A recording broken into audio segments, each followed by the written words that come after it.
Okay, welcome everyone. Welcome to the last lecture in WOOFCODE, week number 9. At the end of last week's homework, you finally got to do a bit of backend programming. So we took the to-do list app that we made back in week 7 and no, week six, and we created a backend to that to-do list application. So we had this CRUD interface where we can make requests, we can get a list of all our to-dos, we can make new to-dos with post methods. And if you did that complete application, hopefully you're starting to think that you might just be able to understand some of this backend stuff, which is awesome. So whether you realize it or not, at this point, you should have a bit more of a concrete understanding of different parts of technology that are involved in web development. So part of the stuff that we're doing today, is all about checking out what we learned in the last 10 weeks and sort of just flagging any blind spots that we might have that we still need to learn. It can be quite easy to think at this point that every week I'm giving you totally new information for about an entire hour. And early on with web development, you sort of have this suspicion in your head that although you've learned so much already, there's basically an infinite number of more lectures that I could give on web development with confusing stuff that would get introduced every week. But part of this lecture is just sort of reassuring you that that doesn't happen forever. We're actually quite far down that journey of understanding things with web development. So hopefully you take a little solace in that knowledge. My number one tip in general for becoming a better developer, for learning more of this stuff, is to practice, and specifically on projects that you care about. I think this is the most important part. As we've been saying all along with all of these technologies, most people, when they start off as programmers, they typically start looking things up. You don't need to memorize any syntax. You can always just Google, okay, what was the way of me doing that? What was the name for this? What is this? What is this thing called a selector called? What's the term property mean? Whatever. This sort of textbook understanding knowledge is kind of useless. The only way that you really get good with programming is through practice. And also the most exciting way to learn anything new with programming is if you already have a project that you want to start. And understanding a technology, understanding how something works is sort of a means to an end of you completing that project. That will make your learning journey way easier. So at this point in your web development career, you already have the skills that you need to practice, make your own project, make your own app. So I'd really recommend doing that as sort of the first call of wanting to get better at web development. So this lecture will be summing up the course. As I said, we'll be sort of mentioning some blind spots that this course didn't teach you, but most other intro courses would have. And then finally, I want to sort of recommend lots of new libraries, lots of things that you can check out. And finally, we'll be talking about Devops, which is sort of a bit of a catch-all term relating to managing developers in different ways. So I'll be explaining some lingo, which is hopefully useful if you ever work in part of a tech team, because all tech teams pretty much are structured the same way. So some of this should hopefully be quite useful. Okay, so we might remember from week 0, I introduced some charts that look kind of like this. We have some sort of flow charts explaining all the things that you could possibly need to know for both front-end and back-end development. We have, for example, we need to know something about the internet. Then once we know that, we can start learning about HTML, CSS, JavaScript. So these maps are like a really good reference point to understanding sort of everything, just getting sort of a bird's eye view of the learning journey and seeing what you have and haven't already covered. So I've gone through and sort of grayed out or greened out all of the stuff that we actually learned in this course already, just to give you like some sort of an idea of how far we've come, from this huge list of things that we can possibly cover to the small number of things that's still to be covered. So we can see here on the front end journey, we've covered quite a lot. Lots of this internet stuff we covered in week 0. Some of this was covered more deeply in some of the bonus homeworks. So if some of this seems super confusing, that's probably where that was. We learned about HTML and CSS. Lots of this we skirted over. We didn't go through every CSS property that we can set. We didn't go through every type of HTML tag, but learning the basics.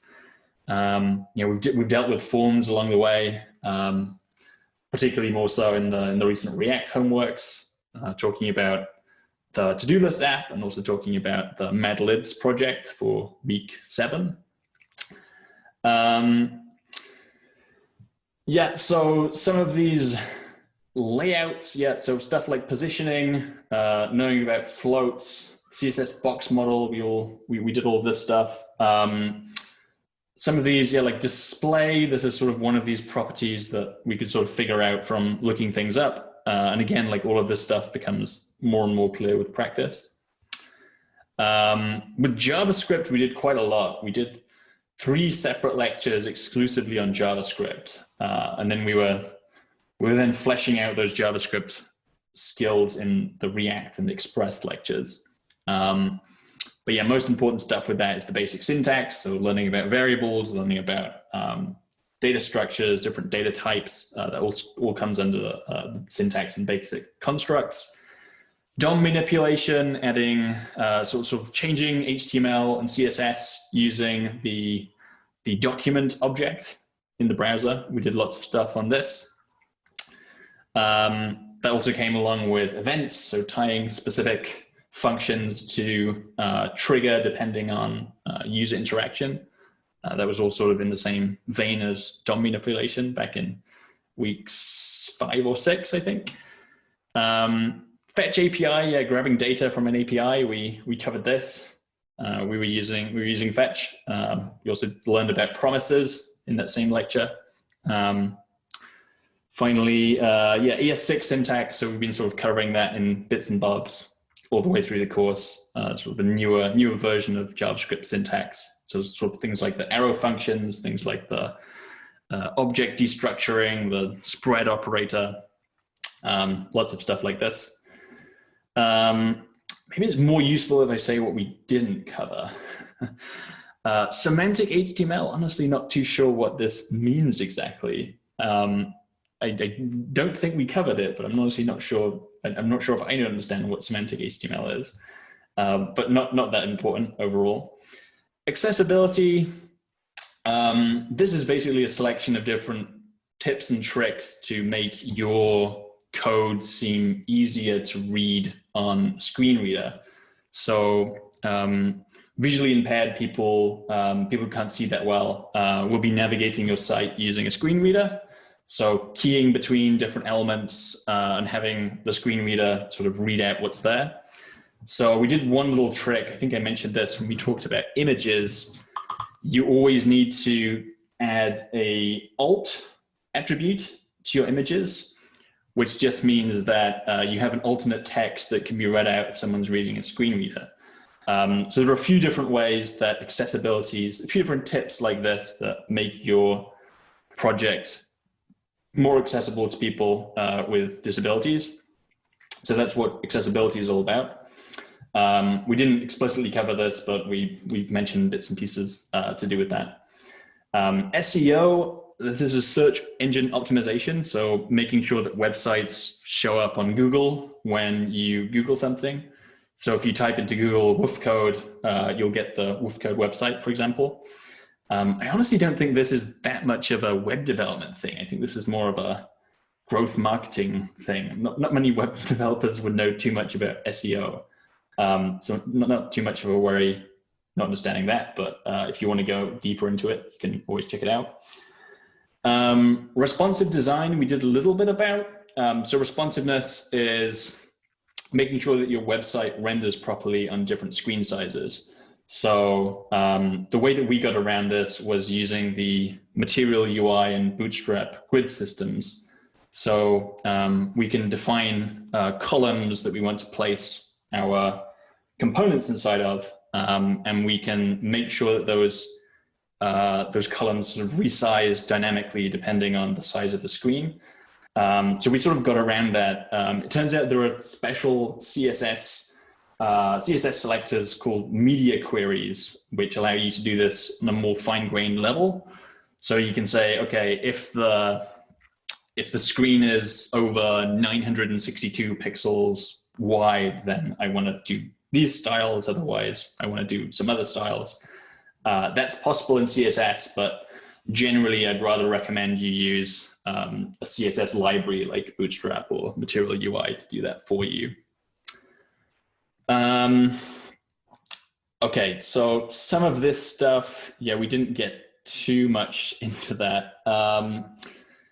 Yeah, so these are some sort of niche rules about JavaScript in general, which sort of define how programs execute. A lot of this isn't as important with ES6 syntax. If you're using old syntax like var instead of const or let, then you run into some problems that are caused by this hoisting stuff or caused by scope.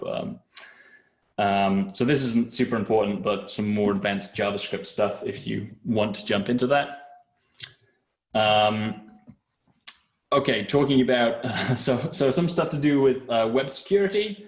So HTTPS versus HTTP is basically a more secure version of HTTP that allows websites to be tracked to a particular person who registered it. We didn't cover any of that. Content security policy, I think this has to do with who is requesting resources, making sure that it comes from the same domain, I guess. Honestly, not super sure on that. Cores we covered in, I think 2 weeks ago's homework or last week's homework. There was an article about cores. This is one of these problems that you run into as a developer, where you'll get an error that says there's something wrong with cores, and there's a really specific fix that you need to take to get that fixed, but ends up being kind of complicated. Yeah, honestly not sure. Honestly not sure what that means. Okay, build tools. So we've run NPM scripts before. That's basically everything to do with building our projects. There are some libraries on top of that make things easier, that build multiple things at once, that automate these build processes whenever you make a merge on GitHub. Okay, linters and formatters. This sort of prettifies your code. Make sure everything's consistent, make sure the spacing is right, make sure that if you're using 2 apostrophes in one place, you're also using it in another place. If you're using 1 apostrophe for strings in one place, then that is all consistent. So we can kind of run these programs that check all our files and make sure that everything looks nice. This is a linter, essentially. Okay, module bundlers. We've been using Webpack, although we haven't been sort of explicitly setting anything up. This is used for React applications to automatically set up our React server, make sure that JSX gets converted into regular JavaScript that our browser can understand. But this is all handled by Create React App. So if you wanted to go deeper into this, you could actually figure out how to make your own Webpack configuration, which is a little bit less heavy on the bundle size when you create an application. So sometimes you'd want to do that, but not extremely necessary if you're just working on your own project. Picking a framework, okay, we picked React. The full tree has a bunch of other alternatives to React, so Vue and Angular, but we picked React, so that's the only one we need to know. Here it says you should also sort of pick up a state management library. So they recommend Redux. We covered the context API. So I'm going to mention Redux in a few slides' time as something that could be a good thing to follow up with and learn after this course. Redux is like a more complicated version of the context API for managing application level state. Okay, then modern CSS, style components is a really awesome library that allows you to style your React components more effectively. So there's its own syntax to make that easier than if you wanted to do everything with CSS in JavaScript, which is what we've been doing. So rather than having like a massive object that shows how you want to style something, instead you use a block of text that essentially is just like a regular CSS file. Okay, then next, okay, CSS frameworks. Yeah, we chose Material UI, so that's that one. That's sorted. There were a few other options that you could choose from. Testing, we didn't do any testing in this course. I don't do as much testing as I probably should. There are some frameworks out there to test individual functions and also to test your code as a whole. I'll mention some of that later in this lecture. Typescript, I'll mention. This is a good thing to learn these days.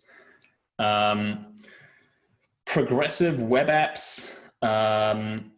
I'm not totally sure what this means, but there are a few features here that are good to know about in general. All of these features essentially are things that for a particular application would be really useful to know. So knowing how to tap into your web browser's location API, that's super useful. Knowing how to handle payments, super useful. Knowing how to give notifications in web browsers, super useful. All of these I would sort of recommend picking a particular project that you're interested in and then trying to work back from that project and figure out how to implement each of the features. So if you had a project that was to do with tapping into Google Maps, creating a Google Maps map, and doing something interesting on top of that Google Maps, you would probably at some point run into the location API. And then you could learn that backwards, basically. So yeah, there's a few features that the modern web gives us that we can learn about essentially here. Server-side rendering, sometimes this becomes necessary. Server-side rendering essentially means that our application gets built on the server, and then we're serving that particular page rather than that page getting built on the fly using JavaScript. So like the way to think about this is whenever we have a React application, when our application leaves the server, the HTML file just has one div tag that says ID equals main or ID equals root. And then our React gets built on the client side on people's phones or on people's laptops. And then suddenly all of this HTML gets generated by JavaScript. So the problem with that is that if you want to do something like give like a link preview for a particular page that has like a little demo text that's tied to a particular page, that becomes really tough because when you're trying to render that preview, like the preview image or whatever, or the preview text, your link is going to redirect to a blank JavaScript page, a blank HTML page that later would get populated with JavaScript. So sometimes you have to compile everything on the server side, which is kind of a mess. But there are some good libraries that let you do that. So this is super related to this part down here, which is static site generators. So Next falls into both of these. So you can use a static site generator to do server-side rendering or vice versa. I guess they're slightly different concepts. For what it's worth, I'm using Gatsby.js to build WOOFCODE's website because this is one of these applications where it makes a lot of sense, because I'm essentially making lots of components that are fairly unique, but there are templates of pages that I want just to exist everywhere. So it's easier to use something like Gatsby than doing that all in just React. GraphQL, this is an easier way of reading in data from backends that are relational databases. So we've been covering NoSQL databases in this course, where we basically have like a big JSON document that we're querying things from. When you have these relational databases, so sort of like a table of one thing, a table of another thing, and then like a connection table that connects them. Managing all of that, there's a framework called Graphql that makes the queries a lot easier, because otherwise you get these messy queries grabbing things from the backend. And doing that with GraphQL is a lot nicer, so I'll mention that later. Mobile applications, if you want to make a mobile application, there's this great thing called React Native, which allows you to make a mobile application just using React. And lots of really successful startups are even building their main product on React Native, which is really nice. I think I'm actually going to mention that later as well, so I'll come back to that. Desktop applications, I mentioned this a couple of times, just something kind of cool that you can do with JavaScript. You can also make desktop applications with something called Electron. So I think a good example of this is like the Discord app. I'm pretty sure that that's made using Electron. So in theory, you can sort of reuse your components between a front-end application that's web-based versus a desktop application, desktop version, which maybe looks more like the operating system and can sort of live on your desktop. And then finally, WebAssembly. Like, I think this is really complex. I think there aren't that many front-end engineers that really know how to do WebAssembly, but essentially makes websites faster by rewriting certain components with more lower-level languages. So don't worry too much about that. So that's the entire tree of everything to do with front-end. So it sounds a lot when I run through it like this, but we have covered quite a lot of stuff. So you should be happy with the progress that we made in the last 10 weeks with this. And then backend, yeah, I'll try and be less long-winded with this one. Yeah, we learned about the internet. This is sort of a prerequisite, again, of either front-end or backend. We learned about some front-end concepts that make it easier to create our servers as backend developers. Operating system general knowledge. This stuff is all sort of computer science-y, just knowing how to use a computer properly. Yeah, knowing about memory management, stuff like this. Your basic sort of run-of-the-mill backend developer doesn't know too much about these concepts, but useful to understand them sort of a higher level if you really wanted to go deep with it. Yeah, so for backend, typically you pick a particular language that you want to code your backends in. So you actually already know quite a lot about JavaScript at this point. So if you wanted to become a Node developer, this would be a fantastic place to start. We've talked a bit about GitHub and Git. Every week I've been sort of adding some of my implementations for the bonus homeworks, and I'm hosting those on GitHub. We didn't talk that much about Git and GitHub in this run of the course, actually. If you tend to work with a large team, you'll probably use something like GitHub or GitLab or Bitbucket, one of these sort of communal repositories to store your code. GitHub is a version control system. So if you change something with your file that multiple people are working on, GitHub and Git, they offer like a really simple way of tracking that between lots of people working on the same files. So there's a really concise structure of, okay, here is how you update the communal code, and then here is how you deal with merge conflicts if somebody makes a change in the same file that sort of overwrites what you just did. So in general, Git is a really good thing to learn about if you want to work in a development team, if that's part of your end goal. Again, this part is basically saying the same thing. So version control systems, using Git, using GitHub, makes sense. Okay, so yeah, as I said, okay, relational databases we didn't really cover. So relational databases, otherwise known as SQL type databases, as opposed to NoSQL. PostgreSQL, not sure how to pronounce this. This is one of the most popular frameworks for creating relational databases. More about databases, yeah, this is more sort of computer sciencey stuff that I'm not super sure about.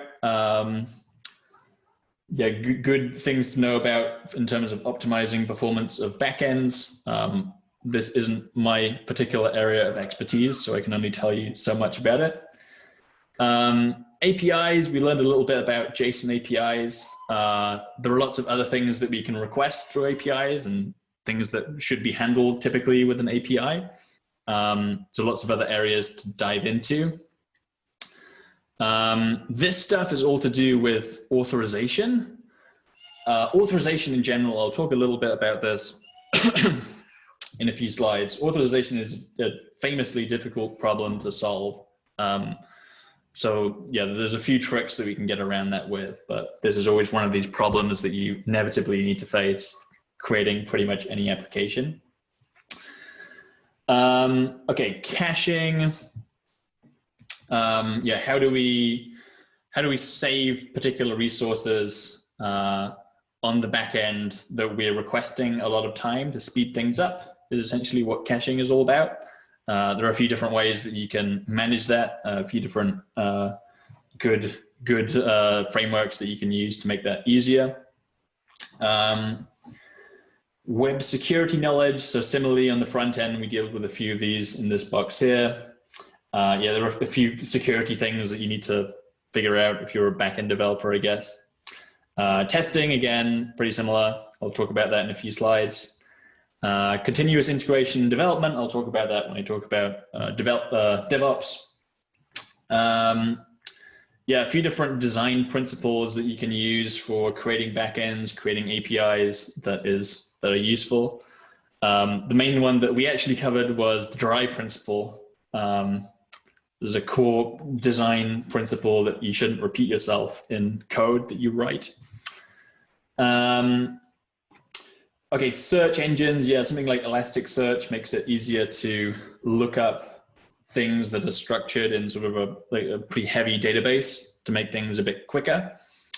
But yeah, none of this is extremely important that would sort of stop you from making your own application, except for potentially authorization and potentially relational databases.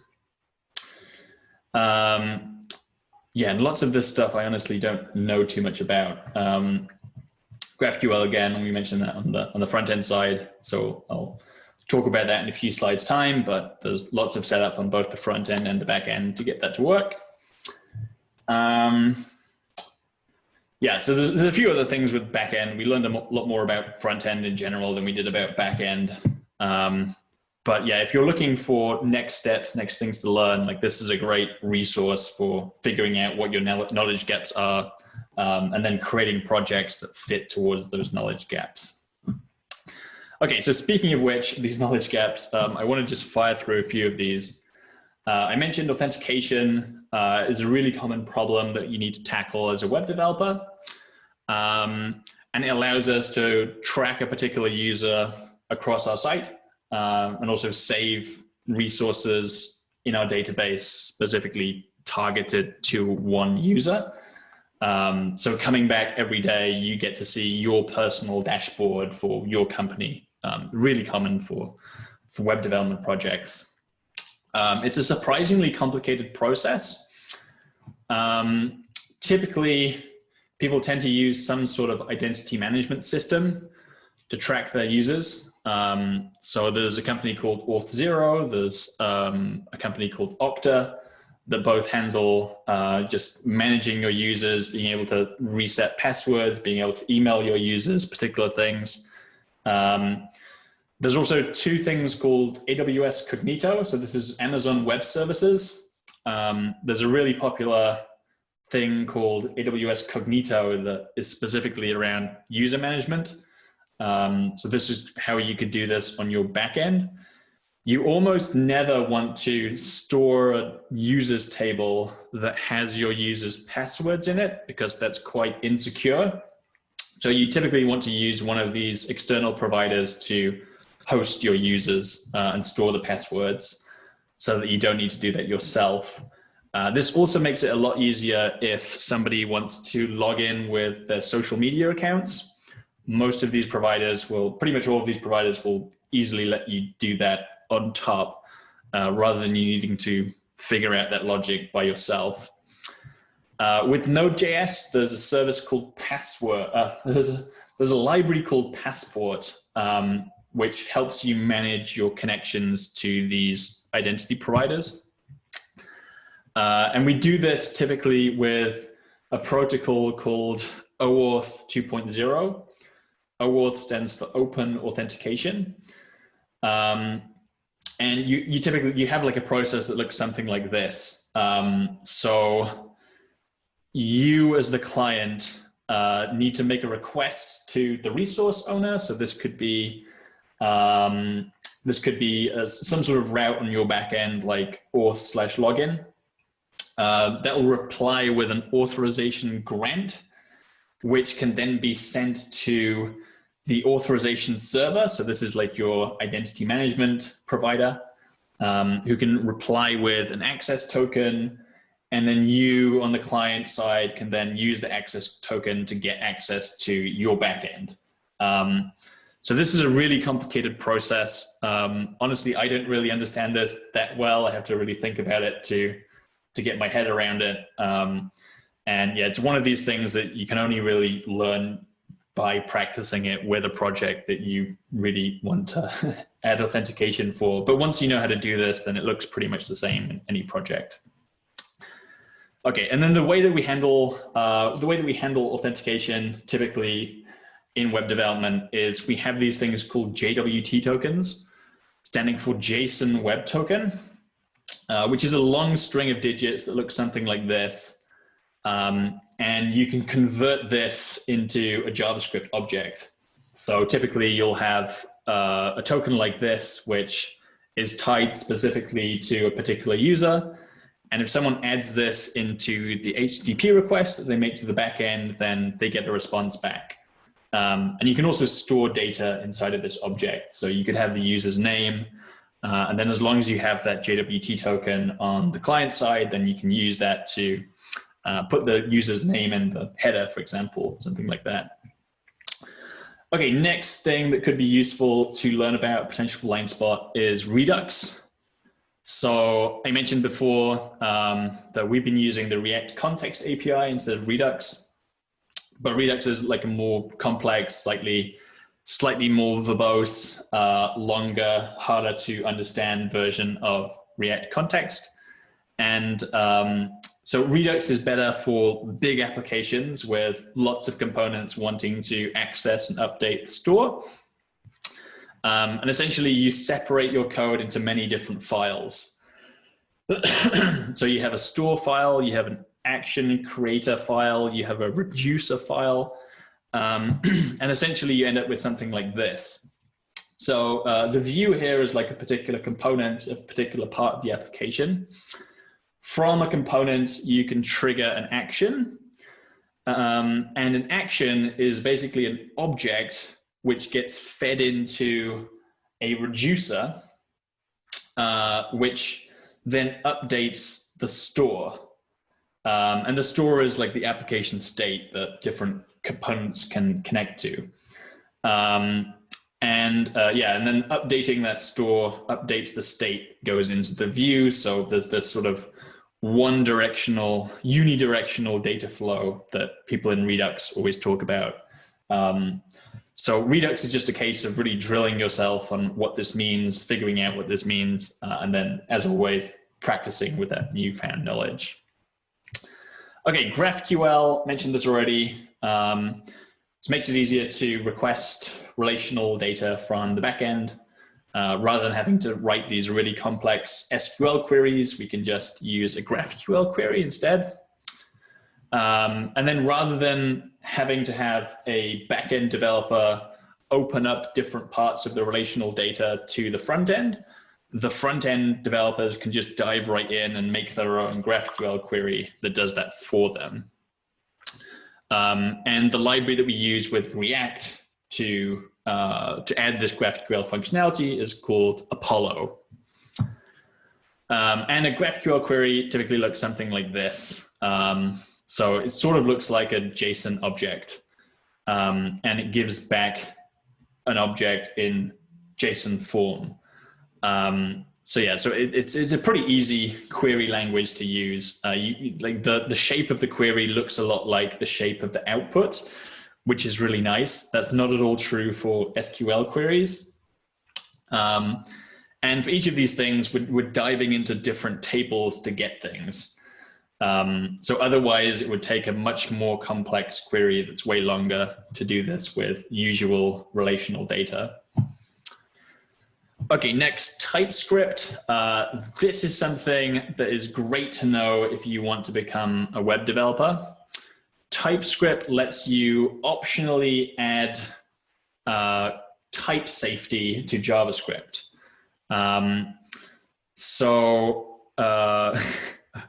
Okay, so in this case, this maybe isn't a great example. Okay, in this case, we have this user variable, const user. We're defining it as type user. So we know for a fact that this user we're expecting to have a name, which is a string, and an ID, which is a number. So if we tried to pass this user into something that doesn't expect something of a type user, with TypeScript, we get an error, which is quite helpful because lots of the time we come up with errors in our JavaScript because we're trying to do different things with variables that aren't intended to be used a certain way. So the nice thing about TypeScript is getting the error straight away. Or you idiot, you're not allowed to plug a user into something else that doesn't expect a user. This solves a lot of errors before we reach them, which is quite nice. Okay, so yeah, we definitely recommend TypeScript if you want to get a job as a front-end developer or just a JavaScript developer in general. It's becoming more and more popular. So most big projects I've been working on the last few years have insisted that we use TypeScript. So yeah, it's really becoming a must-know technology if you want to become really serious as a web developer. Testing. So there's three different types of testing, basically, that we can use. We generally pick a testing framework that we use for an application, and then we can run a bunch of tests on our code using scripts. So the same way that we had this npm start, which kicks off the React server, for example, there's another script called npm run test, which will run all of the test files that we have in our application. Easiest option to get started with is a testing framework called Jest, which comes out of the box with Create React App. And there's three different kinds of tests essentially that you should know about. The first is called a unit test. Unit because it tests an individual unit of JavaScript code. So we can test that a function, when given particular parameters, should always return the same result. And then if we change something with the function and it breaks the test, then it means, okay, we messed up the function. We need to go back to the last version and we need to fix it properly. So unit tests, typically you'll have more unit tests in a project than pretty much anything else. Integration tests are all about making sure that a whole page renders together in the format that we're looking for. So sometimes you might want to make sure that a particular button component will always render a particular screen when you click through it. So if you have a link from one page to another, you can be totally sure that this link still goes to the right place. We don't tend to use as many integration tests, I think. And then we also have end-to-end tests, which involve manually clicking around things and trying to break them. In big development teams, you have something called a QA engineer, quality assurance, whose job it is entirely basically to click around on things and figure out what breaks. And yeah, as I said, we have this command called npm test that we can run in a create React app, which will just run all of the files that end in .test.js. Okay, last little blind spot / interesting thing that you should check out next on your web development journey is something called Firebase, which I really like.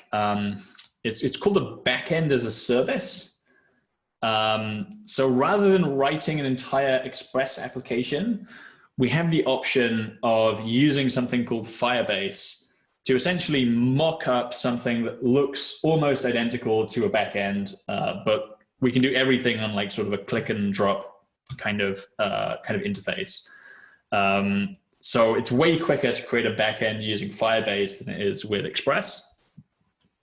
So you can set the backend up with a graphical user interface, which means you can click and drag things rather than writing everything with code. You can really easily set up third-party authentication with Firebase. So it'll handle all of these auth problems. You'll still need to do a little bit of moving things around and worrying about JWT to get that working, but it's way easier than doing it directly with Express. And you can use either Cloud Firestore or the real-time database to store data just like you would with a regular backend. And you can handle all of your business logic, all of your querying, responding to API requests using Google Functions, which I'll talk about a little bit when I talk about serverless web development at the end. Yeah, and there's a Firebase library that comes with NPM that makes it easy to integrate all of this in your React application. So if you want to make an entire web project, you have an idea of a fun side project that you'd like to check out, then I would really recommend Firebase as a solid option for trying to do that rather than doing everything from scratch with Express. Okay, finally, I want to do a little bit of an introduction to DevOps. DevOps can mean many different things, but essentially it's making our lives as developers easier, and especially thinking about how we work better as teams in a development team. So yeah, I have a few things that could be just general good knowledge to have if you eventually want to work as part of a development team, or if you want to run your own development team even. Okay, so DevOps, we have these two words, developer and operations. And DevOps is sort of the combination of these two. Lots of people will think of DevOps as being sort of like system administration. So the sort of really greasy guy in the back room that is in charge of the passwords on the server, for example. The system admin role is this sort of legacy technology role that still exists. And it often gets conflated with DevOps because they're both thinking about sort of developer processes, and sometimes just blatantly a DevOps job is just a system admin job.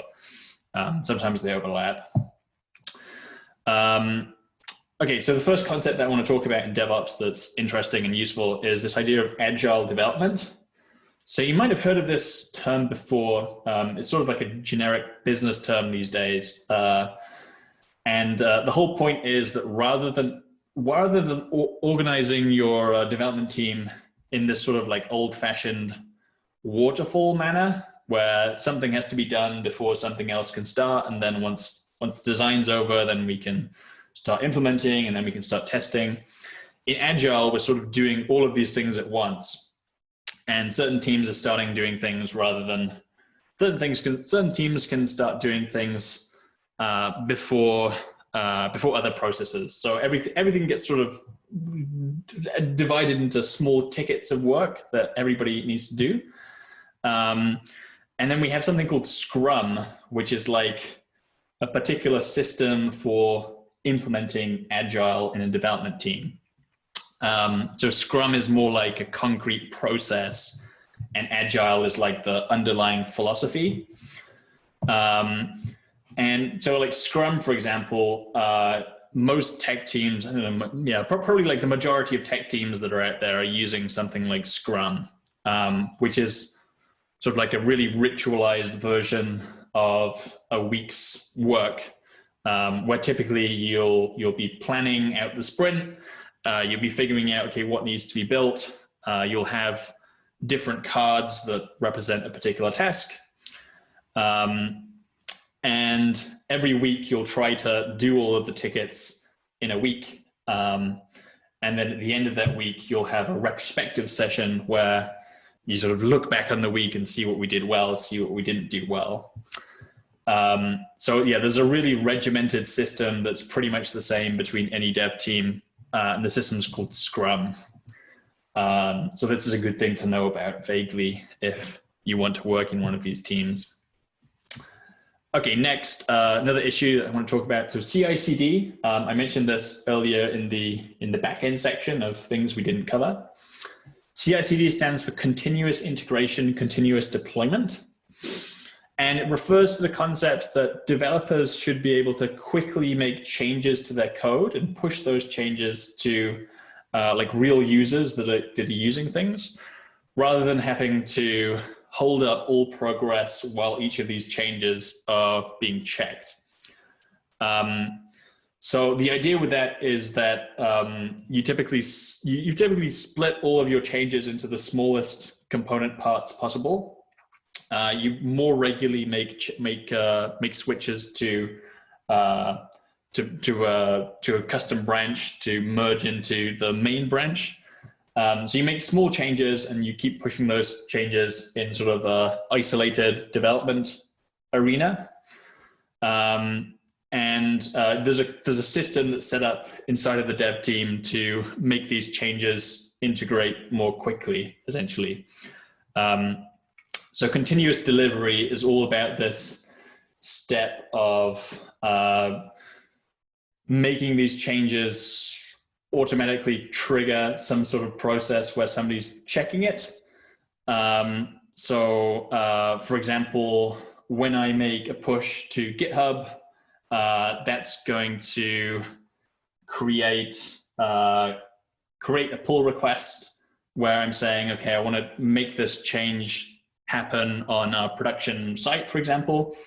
Then another developer gets a notification that says, okay, Adam just made a push to GitHub and he wants to make this change, and then somebody can check it. So there's sort of this system in place to continuously deliver the changes that we make. And continuous deployment, like the tiny difference is that deployment is all about, okay, we should automatically be pushing things to some website URL. Even if it doesn't overwrite our system, we're sort of automating this process of building the site and pushing the site to production. Okay, so there's a bigger topic than just this paragraph, but in general, that's what these two things are about. How can we make the process better, easier, more effective? Something else in DevOps, which is quite a topic on its own, is the idea of containerization. So you might have heard of a virtual machine before. A virtual machine allows you to basically have an entire computer virtualized on your desktop. So I have a Mac, for instance. If I wanted to play like a PC game, then one way of me doing that could be to buy a virtual machine of a PC, so I can run an application that pretends to be a PC. And then in that application, I can then install my 90s PC games that I wanted to play. So a container is kind of like a minified version of doing that, except you don't necessarily have to have all of the host system operating system, including all of the default system files that you would have with a virtual machine. You only need to add in a particular application and files that we need in sort of a containerized environment to then run on any machine. So the idea is that you're coming up with sort of like a totally isolated packet of code that works on any operating system. And this could equally well work on a Linux machine, a PC machine, or a Mac machine. Yeah, so lots of backend type development is done through the use of containers. And there's this piece of software called Docker, which makes it easy to create and run different containers on your computer, no matter what your operating system is. Somewhat related to containerization is the idea of microservices. So like the way that we used to make backends was there'd be this single program that would be running that would handle absolutely everything to do with your application. So we've been doing this in this way in this course as well. When we did backend programming, we had one file that's hosting routes for our to-dos. And then if we wanted to add authentication, then we could make more routes that are specifically to do with authentication. And then, you know, if we had any number of other backend routes, we would just make it in the same index.js file. So in modern backends, we tend to take more of a modular approach. So rather than having one file that does the entire backend application, we split all of these components of logic into tiny services that can interact on their own. And the nice thing about this is that if you have a big change that you want to make in one of these services, you don't need to sort of stop the entire rest of production on all the other services that are sort of interwoven with them. You can really isolate changes to particular modules of your backend. So the basic idea of microservices is you have lots of these little servers running in parallel, lots of URLs that you can call that handle different parts of the app. And there's this piece of software that's really well used called Kubernetes, which allows you to host lots of these microservices independently, and also deals with lots of sort of back-end concerns about you know, having to deal with different amounts of traffic coming into different microservices and making sure that if one of them fails, then that restarts quickly. So that's another DevOps topic that you could go more into if you really wanted to. And then finally, something I'm really excited about is this concept called serverless programming, which is a new trend in the world of DevOps. And the idea with serverless programming is that you can still have a backend, but it doesn't run from just one place. So typically when you make a backend and you want to host a backend of a site, you need to run some code continually 24/7 to handle all these requests. And if the server goes down, then there's no response coming from the backend. So instead of using containers, instead of using microservices, it turns out that we can split our backend code into a series of cloud functions. So the best version of this is something called Aws Lambda. AWS, again, is Amazon Web Services. So a Lambda function is a function that pops up, exists for 15 minutes, and if no other request comes in, then it just disappears. So there are a few different service providers that offer essentially the same thing as AWS Lambda functions from Microsoft or Google or a few others. But yeah, the idea is that rather than having a server running 24/7, you have these sort of invisible servers, these servers that don't yet exist unless somebody specifically requests this asset. And if that happens, then it sort of spawns into existence, boots up any resources it needs, and then responds to the request. And a great thing about this is that these backends scale really well. So if you have 10 users, or you have 10,000 users, or 10 million users, it's totally okay, because your backend is just going to create more Lambda functions as they're needed.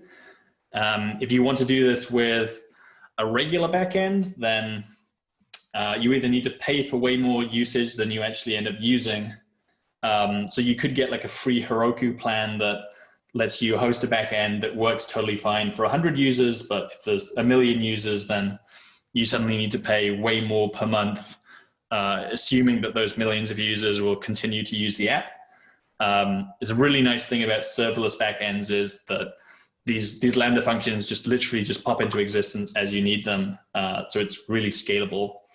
And for small projects, it usually ends up being way cheaper because every time somebody uses one of these Lambda functions, you're charged based on the computational usage. So since these Lambdas are only popping into existence 15 minutes rather than an entire 24-hour wait cycle, it ends up being way cheaper for smaller projects, especially. The only drawback with serverless programming is that you have what's called a cold start time. So when you're making a request to a Lambda function that doesn't yet exist, it'll take like 2 seconds to boot up the Lambda function and then respond. Whereas any request after that, you have like a warm start. So if a Lambda function is already going, then it responds in something like 200 milliseconds, which is pretty standard for a backend. But if you're the first one to use the Lambda function in quite a while, then it takes 2 more seconds every time you make a request, which can be a little bit slower. But that's usually a problem that disappears when you have more users and higher scale.